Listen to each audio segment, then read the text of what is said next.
What could Daniel Ellsberg possibly have done to provoke such wrath, to be seen as such a threat? The story begins 26 years earlier, as World War II came to an end and the Cold War began. Ellsberg was just starting 9th grade at a prep school near Detroit, Michigan. He did not, at that time, appear particularly dangerous. Kind of a nerd is how one classmate described him. Very intense, another recalled. Very studious and very interested in a lot of things. A scrawny teen with dark curly hair, Dan was shy and quiet, and had the unusual habit of walking around campus in a double-breasted suit, carrying his books and papers in a black briefcase. To classmates, he seemed obsessed with absorbing information and new ideas. But Dan did make an effort to branch out, landing the role of a wisecracking detective in the school play.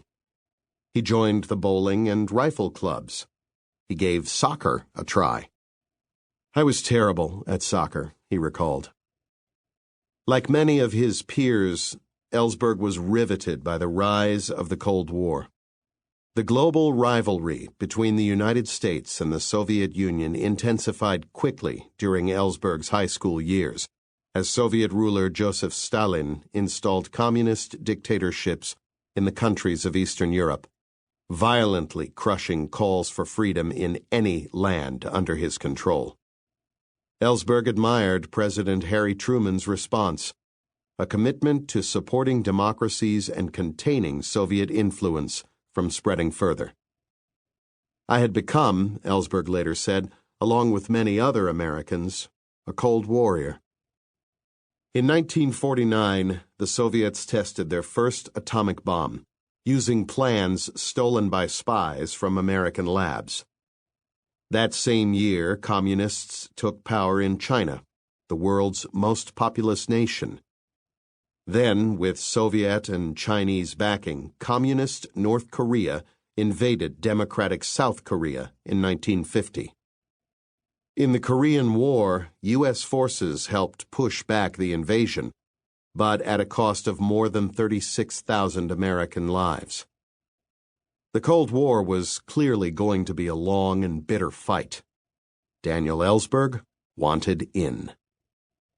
After graduating third in his class from Harvard University, Ellsberg stunned friends and professors alike by applying for officers' training with the Marine Corps.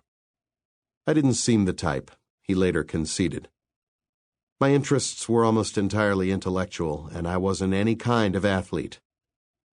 But those recruiting posters, the ones asking men if they were tough enough to be a Marine, called to him.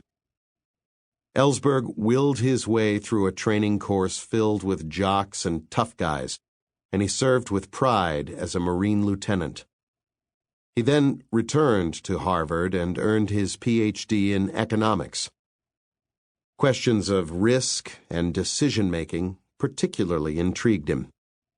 "To act reasonably, one must judge actions by their consequences," Ellsberg wrote in his doctoral thesis. But what if their consequences are uncertain? How should one act when consequences are uncertain?